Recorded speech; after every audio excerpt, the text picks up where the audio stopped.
So you want to get more listings. In this video, I have Tyler from REDX to come on and talk to us about for sale by owner and expired leads. In this video, we talk about everything from scripts. We do a little bit of role play to show you what a call should look like. We also go into how to get that data the most efficient way and make sure that you're not calling houses that are already listed or already sold. So in this video, you're gonna get an entire game plan on how to start working for sale by owners and expired leads so you can start getting more listings today. Let's dive right into it.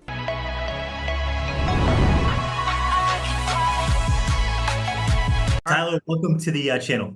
Hey, thank you. I'm happy to be here. Always a pleasure. Awesome. So today I wanted to kind of dive into this with you with the expired and the for sale by owner leads. I know these are kind of like the low-hanging fruit of the industry, but a lot of agents get intimidated by them for some reason. So kind of going over how to find these leads, how to talk to them, and how to convert them into actual appointments and clients that close into deals. Yeah, I mean, absolutely. And here's, so I've been at this almost 2 decades. Okay, so I've got a minute or two under my belt. Here's the number one reason why people are hesitant to prospect to expireds and for sale by owners. Are you ready for it? Because Yes. it's so much simpler than people think. The number one reason that people are hesitant to pick up the phone and prospect to expireds and for sale by owners is because they simply don't know what to say. Right? They're like, look, I'm a realtor and I've got experience, but that's a conversation they've never had. Which is why, and you and I have talked about this on other calls and things like that, about the importance of having a script. And it's no different with expireds and FSBOs. But here's the great thing is, whether it's expireds or for sale by owners, the script is so incredibly similar. That's why they often get put together, right? It's pretty common that if somebody's prospecting expireds, they're also prospecting FSBOs. And the reason why is because the situation that the homeowner's in is super similar, right? They're actively trying to sell their home. They've got plans. It's on the market. They want to get that home sold. The one difference comes down to commission, right? Commission between the for sale by owners are like, nah, I don't want to pay that commission.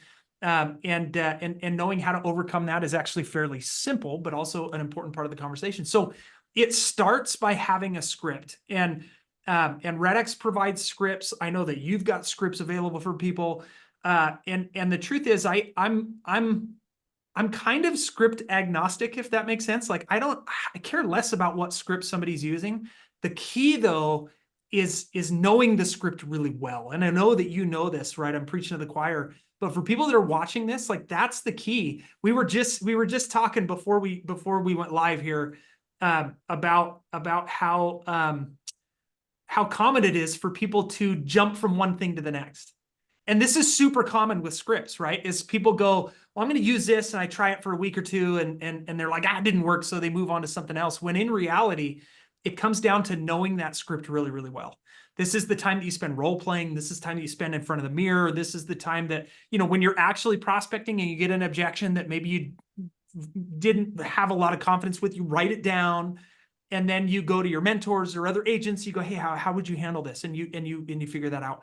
That's a skill, right? To learn that conversation. But once you have that, once there's some confidence in the conversation, then calling expireds and for sale by owners is incredibly simple with REDX. And I'll disclaimer, somebody could work these leads even without REDX, right? They could go to the MLS, they could get all the expired listings, and then they could go research the homeowners and, find the phone numbers and that sort of thing. But the amount of time that somebody would spend to do that time is often more valuable than the fee that we charge. The fee that we charge to provide the expired listings with all the homeowner data associated with it. Granted, it's not always 100% perfect, right? Like, there's going to be wrong numbers in there, and that's the reality of the data game. That's the reality if they go do the research themselves. But the reason that you use REDX is for the time and the tools that we provide, the time you save and the tools that somebody would use to prospect to those leads. So we take the expireds from the MLS, we append all the data, we check to see if those properties have been relisted, and then that data is housed in Vortex, which is our lead management platform.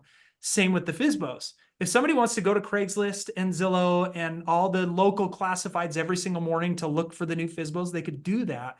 But the time spent often is not worth the fee that we charge, right? It's usually so much more inexpensive, so much less expensive than the time that you'd spent, right? So we provide the leads and we provide the scripts, or they get the scripts from another great source like you, and it's all housed. In fact, do you mind if I share my screen here and just show real Yeah, yeah, quick? Okay. sure. So it's all housed inside of Vortex, which is our lead management platform. And Vortex makes it super simple for me to organize my leads and sort my leads and filter for the ones that I want to work with right now. So if I come into my database and I'm going to uncheck my cancels, withdrawals. I don't want to look at those right at the moment.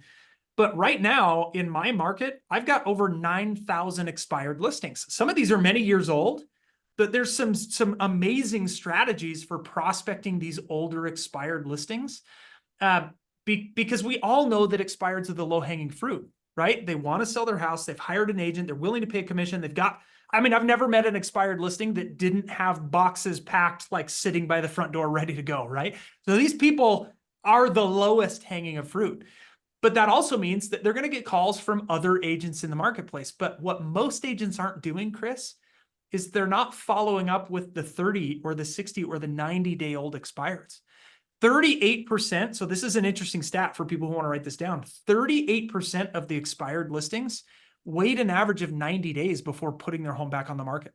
Wow. Which means if you're calling the brand new expireds, great, you're gonna take some listings there. But if you're not coming back to those older expireds and reaching back out to those people, you're missing a huge part of that.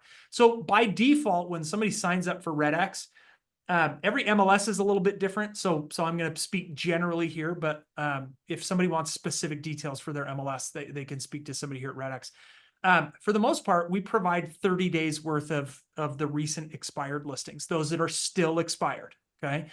But if somebody wanted to go back further than that, they can. And we've got amazing training that would show somebody how to do that. And even if they needed the help of my support staff to get expireds from a year or 2 or 3 or 10 years ago, they can. But if I come here into my help section and I just type in the name of my MLS, so I'm in the Wasatch Front MLS, it gives me step-by-step detailed instructions with screenshots of how to pull those old expireds.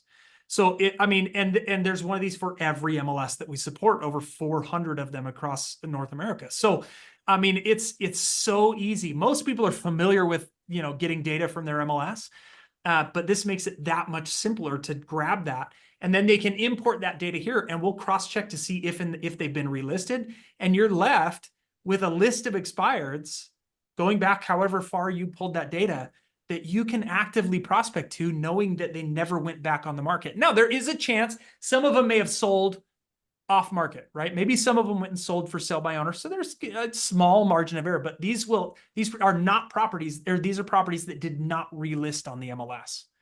So, Okay. super, super simple. And like you said, the low hanging fruit, like I've often said this to people, Chris, I've said, look, if you dropped me into any marketplace with a cell phone and a REDX account, I will take listings in 7 days. Doesn't matter what market I'm in. I will take listings in 7 days because I'm going to target the people that are already close to a transaction.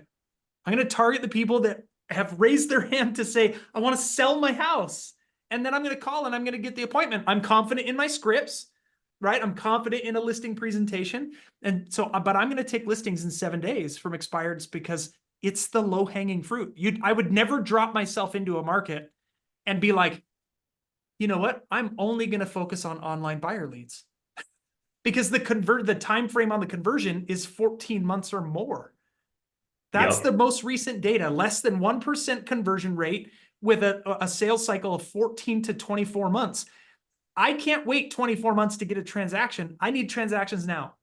So expired listings, you drop me into any market with a cell phone and a REDX plan, and I'm going to take listings in 7 days because I'm going to make those calls to that low hanging fruit.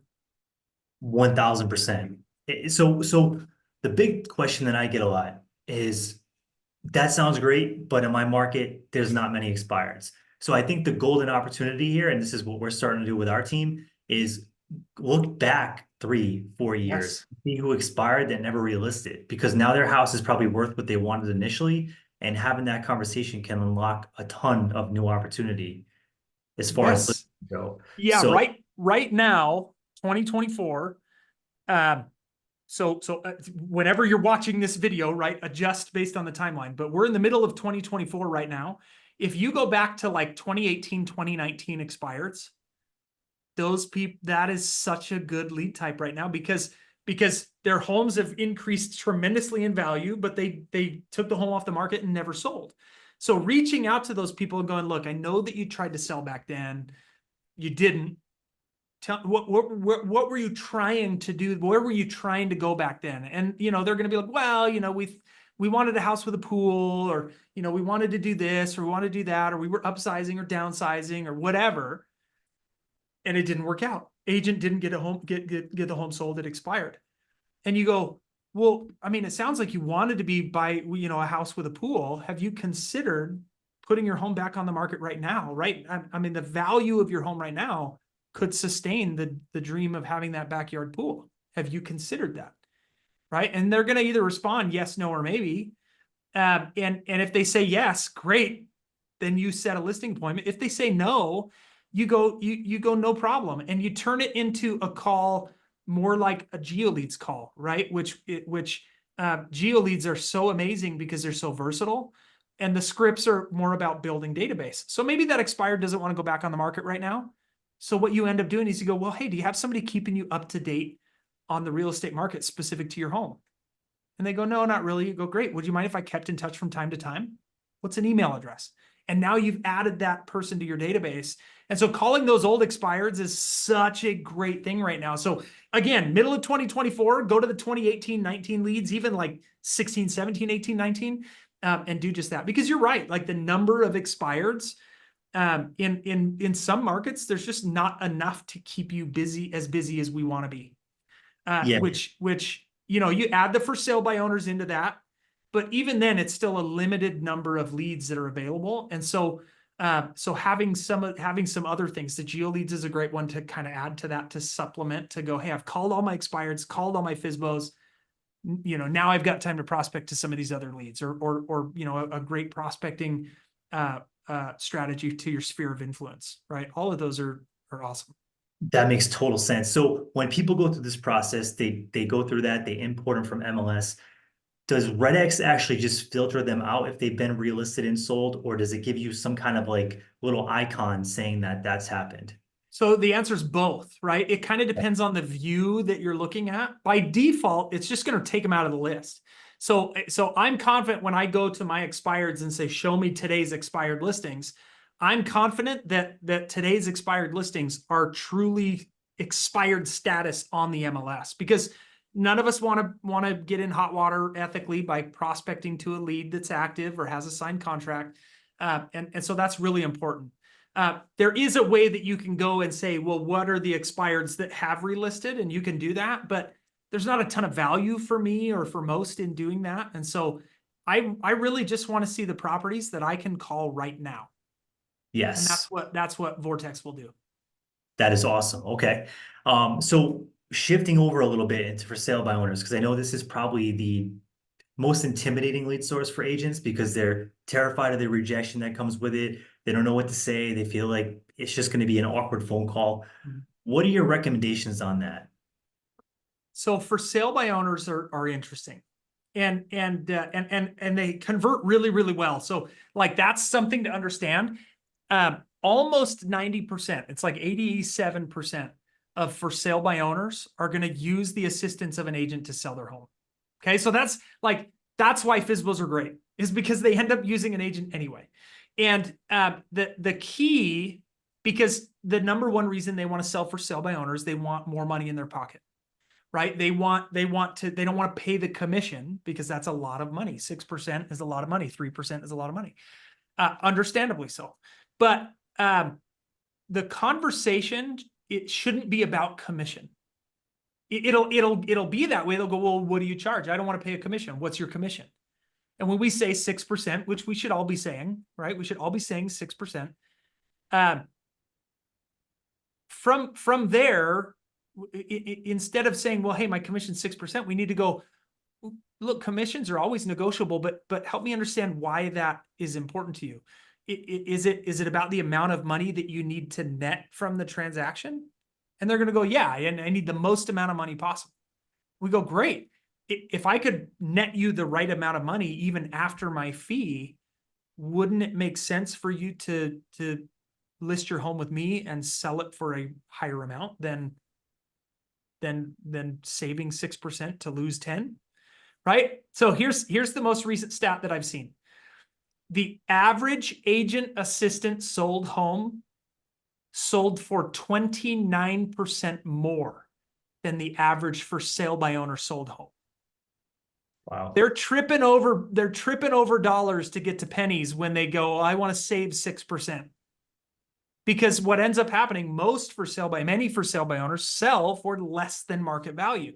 They just don't know how to price it correctly. They don't know how to market it correctly. They don't know how long to wait before they reduce the price. And so pretty soon, most agents, we say 2 weeks before we consider a price reduction. Most for sale by owners will start reducing price within 3 to 4 days. Pretty soon they reduce it so quick, somebody comes in and snatches it for way less than market value. So they're tripping over dollars to get to pennies. Pay me 6%, and I'm going to sell it for more than if you did it on the other. So it can't be a conversation about commission. It needs to be a conversation about value. What is the value that I bring to the table as an agent? That's going to boil down to dollars because we're dealing with a financial transaction. But we need to be able to articulate why it's worth it to list with me. Here's what I'm going to do. Here's my marketing plan. Here's the 27 things that I do to get your home sold. I'm going to go knock all your neighbors' doors. I'm going to ask them for referrals. I'm going to call 500 people in your neighborhood, and I'm going to ask them if they know anybody who wants to move into the neighborhood. I'm going to work to get your home sold, and I'm going to do it at the highest price that we possibly can that the market will sustain. That's the biggest misconception, is that agents, they just take listings, they throw them in the MLS, and then they sell. Which, Yeah. again, to be totally blunt, sometimes that does happen, right? Sometimes, yeah. Especially in the last 2 years, right? Like 1,000%. That's the reality. But an agent that's actually working the lead the way it should be worked is going to do that outreach. Is going to do the prospecting. Is going to do all that stuff. Not only is it going to build your pipeline, but it's going to help possibly sell the asset. So knowing that value proposition, like you said, is huge. And if you don't know what that unique, value proposition is when you go into a listing appointment, you're kind of dead in the water, in my opinion, because like, yes, this lead source is harder to convince because they don't believe in agents to begin with. But if you can start convincing this lead source, I think walking into any other lead source is going to be so much easier because you're going to know your value proposition and you can make it clear enough to convince somebody that doesn't believe in it. Slay the biggest dragon first, right? I mean, if you can articulate your value to somebody that doesn't believe you have value, oh man, yeah, slay that dragon and you will be unstoppable in a listing appointment for sure. Yeah, that's the way to do it. That is totally the way to do it. So if you're interested in getting, for sale by owner or for rent by owner or even the expired leads, check the link down below. There is an affiliate link down there that you can check and also get $150 off your sign up.